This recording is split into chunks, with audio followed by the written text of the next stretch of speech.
Ngayon naman magpapaship tayo ng mga rancho sa customers natin. Bali bago ko ipadala yung isda, inaalam ko muna yung location ng papadalhan.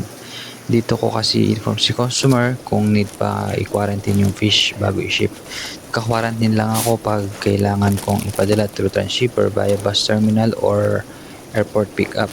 Kung same day delivery, Metro Manila, pinapadala na rin agad.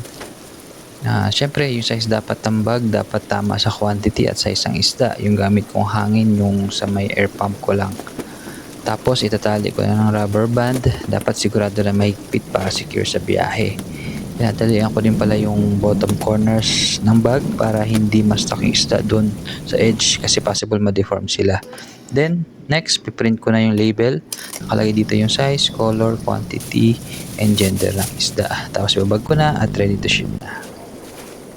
Dito naman magsiship tayo ng jumbo size rancho. Same lang din ang process.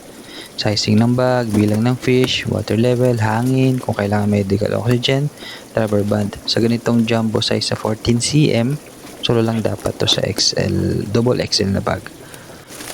Itong bag na to, need ko i-double bag kasi mabigat na talaga. Ayan, ready to ship na rin. Salamat!